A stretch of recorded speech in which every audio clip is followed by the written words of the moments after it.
Hi everyone, welcome to round 4 of the Manchester Congress. Well, I managed to win with a double black, which is quite impressive, but I have a high win record with black anyway, so maybe it's not so impressive. I was returning with white this round.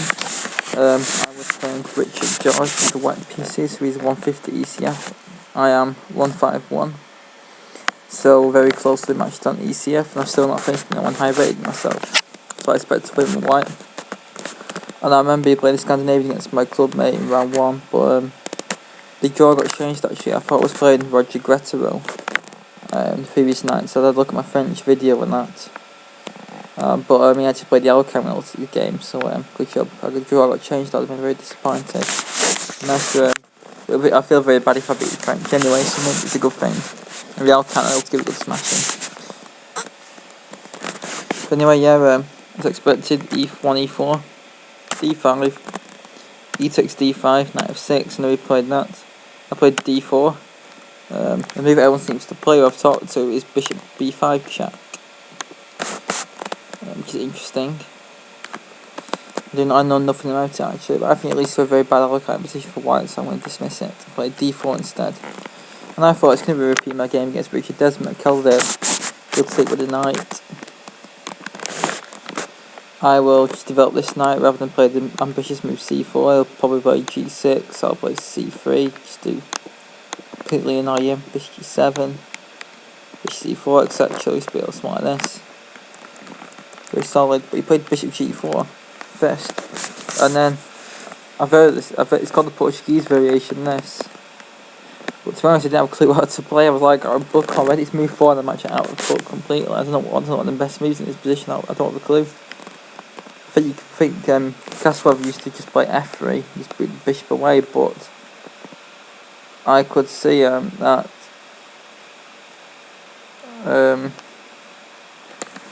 the black's going to castle queenside really fast here, because I suppose what this developed this bishop is going to take out the queen rather than the knight, and it'll bring his other knight out and just castle long and murder me. And f3 gives a target to like g5, g4. So, to be honest, I don't want to play f3, even if it is the best move. What else can I play? There's bishop b5 check, can even consider. I just thought c6, but you can actually take it, because if bishop takes d1, d takes c7 wins. So actually this is a pawn sacrifice, but I can see black's going to get a lot of compensation for it. So it's between knight f3 and bishop e2, or not even knight e2, but I play knight f3. And if black's in boring mode, he can actually play bishop takes f3, queen takes f3, queen takes d5, which would be very exciting, but white should have an edge with bishop pair.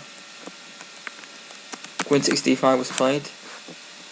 I decided not to play knight c3 because I thought this pawn might become weak and I want to play c3 to block it, so I played bishop e2.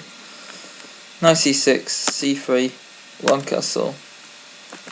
In this position I thought he could play e5, which is the standard idea, to try and get e4 in. I just take it. And now bishop takes f3, bishop takes f3, queen takes d1, king takes d1, I'm going to play king c2 next. Knight takes c5. Sacrifice the pawn, bishop takes b7, rook b8. And now, I do not really have a good, black gets a lot of compensation for the pawn. I can obviously not take the pawn, and we have like a sort of like c3 Sicilian type position then. Very similar actually, but it's actually very symmetrical as well, which is not good. He castled long anyway. I castled, and I'd already spent quite a bit of time, and he spent like 20 minutes on his next move, and the game, the game was the most slowest progressed in the tournament by a long way. We were consuming absolute oceans of time. Peter Wells would be very impressed if he was watching. Called the Peter Wells Memorial, this game. So he played Queen f5. So he still wants to get his e5 breaking, of course, because now his rook's pinning my d pawn, so I can never take it. He also wants to bring his queen close to the king's side. And there's a few ideas, like I thought if I play h3 in this position, because I spent 25 minutes on this next move. I thought I was going to play h5, but actually it completely doesn't work. It doesn't work at all. It's knight g5 and there's nothing. But he can actually just play bishop h5, then have to give his bishop up. So of course if he had to give his bishop up, it would obviously be very good for white. If I play G4, just sacks. I found King H1, Queen H3, Knight H2, E5. Black's got a very dangerous initiative.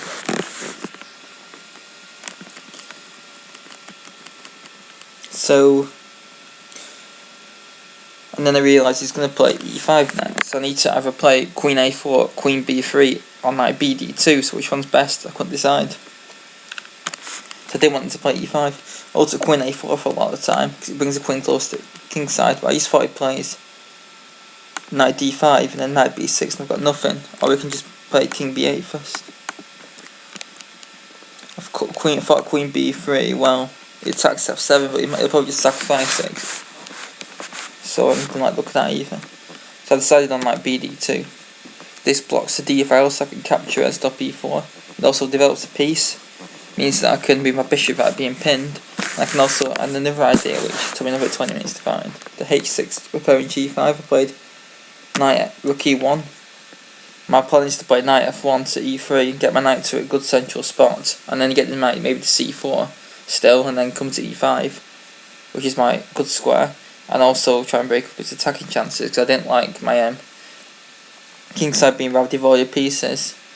Also, I thought that if I bring my knight closer, I can think about playing H3 actually, and this sack probably will fail because I'll have knight G3. My plan is I'm going to let him do all the aggressive stuff first, and then I'm going to push these queenside pawns right into his king. That was my plan. He played G5, going all out attack, Knight F1. So all these moves are actually good, but the time it's taken to find it is ridiculous. Rook G8. He spent a long time on this, so he was playing slow as me, and this cannot be good. It just seems to waste the move. Like, it doesn't do anything. Like, maybe if I had a bishop on the long diagonal, I don't understand it, but that's not going to happen. Well, actually, it does happen, but there's that many pawns in the way. Should have just moved his queen out of the way.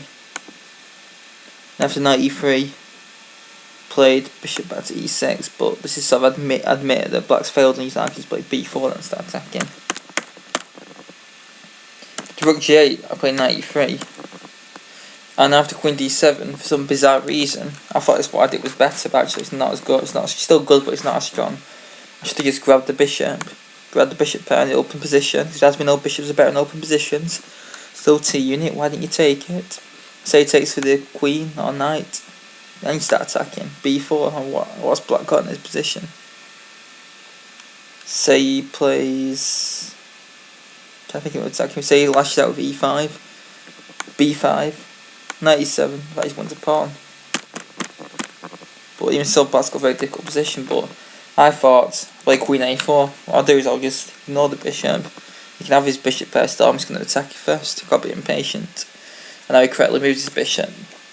Now I played B4, which is my idea. So my plan is to play B5 and win his pawn. And now he could have tried Knight E5 in this position. I was thinking he was going to play that. Actually, it's not strong in this position. I got Queen takes A7. After Knight takes F3. Check Bishop takes F3. I'd seen this that you can't play Bishop takes F3 because I've got Queen A8. It's actually checkmate. That's actually what's seen in this position. And the only move actually, good move to avoid is to play Queen B5 because I'm threatening mates on B7 now as well. And now he's got, if I can play A4 and kick his queen, he goes back to B6, and then I can just actually just check. Queen takes B7. White's just 2 pawns over, crushing position. But actually, if he plays Bishop takes F3, Bishop takes F3, then Knight E5, then the bishop's going with check this time. So I've got to actually take this queen off, and he has to take with the E knight, of course. And then we get an endgame where I'm slightly better because I have 2 bishops. But I didn't attack, so this has been quite a nasty move to have to meet. Instead he put his knight on E4, and now I could actually play B5. I was playing B5 instantly, and I should have done that actually, because of course if he plays knight takes C3, I'm on his queen with check, and I end the piece up. So I can't take him B5. Has to move back to B8. Although again, didn't just transpose after Bishop B2 is what I'm wondering. There's no reason, maybe it's not too bad. In fact, I played Bishop B2 directly, protecting the pawn. But now I could have made it interesting by playing G4. The guy's counter attack. Knight into H4, okay, I get F, and there's E6. And I played B5, Knight B8. And if queen takes a7, that's not so good because he's got g3 with attacking chances. So instead of taking the pawn, I should play bishop d3 to get the bishop out of the way of that g3 attack, have the f5, then take it. But we can still try and mix things up and he can get his bishop in game. It's very messy, this position. Actually not this move, he's got a sack now.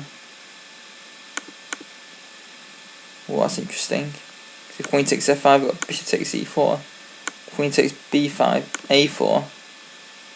And if queen takes b2, rook eb1, but that will take some calculation. But in the game, he just played bishop g7, finally getting his bishop into the game. His problem piece all game. It's a bit like it's the second game in a WhiteElo where I've developed my that square bishop really late. Or as my friend Sam would say, the DSB. So DSBs have been developed very late. And but now after b5, knight b8. You know, I didn't play. I actually loved this move that I taken, but by this point I was down to like less than 5 minutes and removed 16. So I thought it's best to play quickly from now on. I'm just going to lose on time or blunder because I've got no time. I could have played knight e5 first. You're going to see something similar in game. He takes it. I play bishop takes h5. And rather than taking an a7 where my queen gets misplaced, I prefer to take an f7. But I just took quickly because there's no time. f5, trying to get a counter attack. I played another strong move, knight e5. The point is after he takes the bishop, because I'm on his queen otherwise. I don't take this bishop back because that's bad. He plays bishop takes e2, rook takes e2, f4, knight g4, and then he's actually get away taking his pawn. And as we gain his pawn, he's actually starting to get the initiative. So I took this bishop instead, that's the key. Now black's bishop's under attack, has to move, it went to c4, and I played bishop f7, attacking the rook. And now I think he had to chuck this move in, but it's already getting pretty lost this position. Bishop takes e3, rook takes e. But my opponent was in as much time pressure as me, so it's understandable. It's hard to see his rook takes e3, and I've seen if he grabs this, I've seen he can grab this pawn. I've got bishop e6 check, forcing rook d7, then bishop a3. But the point is now we can just move his rook, and I can't play bishop d5, which is what my idea was. So I've got to move it to somewhere else, say c4, to protect that pawn. And then in this position I've got 2 bishops v 2 knights in an open position, but I still got to be a little bit worried about my king because he's still got quite a few threatening pawn advances, but it shouldn't be too much danger. But he just played rook gf8, I played bishop d5. If he grabs on b5 in this position, I have bishop e6 check, which forces him to give it the exchange because knight d7 gets mated in one move because the knight's pinned. I'm threatening mate. If I thought c6 was his best chance, I looked at knight c4 after the game in post-mortem, and I actually dismissed it as being not that strong, but it's actually a very strong move, threatening the fork. I just thought he plays bishop c7, but actually I just grabbed this knight, played b6, bishop d6, and rook takes c4, and white's 2 pawns up and winning. But he played short time, he played the logical move knight d6, and now I played a very good move, and if you want to try and spot it, please stop the video now.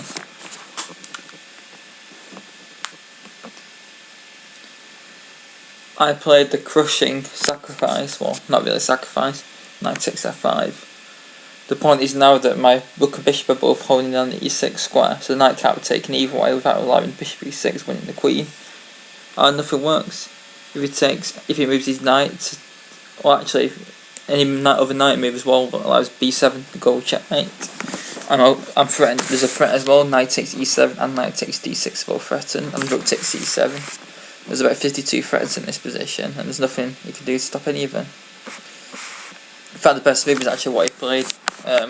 He actually gave his queen up, and then he made me play on because I had a couple of minutes left. But with the increment, there's no danger. I played an accurate move in this position as well. Get my queen back into the game and pin his rook, and then move his bishop and swap his active bishop off. And I've actually missed a couple of quicker wins because of time pressure, but the results never in doubt from this point. Now he played this, so he went c4, bang, so we'll take c7, bang. Now I missed Queen D4, which is Fox's rook and knight. I played this instead, but I played it practically instantly.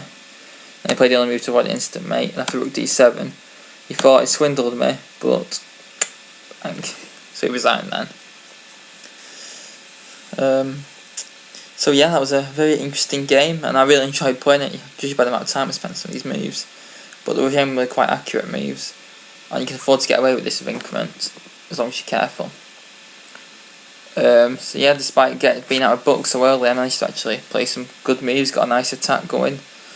Of course, there's still improvements to be made, like I should definitely have took his bishop in that position, but for some reason decided not to. But I found a very nice tactic. An overall game I can be very proud of, and it's the second weekend in a row where I've played my best game in round 4, it seems. But yeah, for now, I hope you enjoyed the game, and please leave in the comments some thoughts. Thanks very much. And also, I'm on 3 out of 4, remember, so tune into the last game and see if I can win any chess checks perhaps. Got a chance of a chess check. See you for now.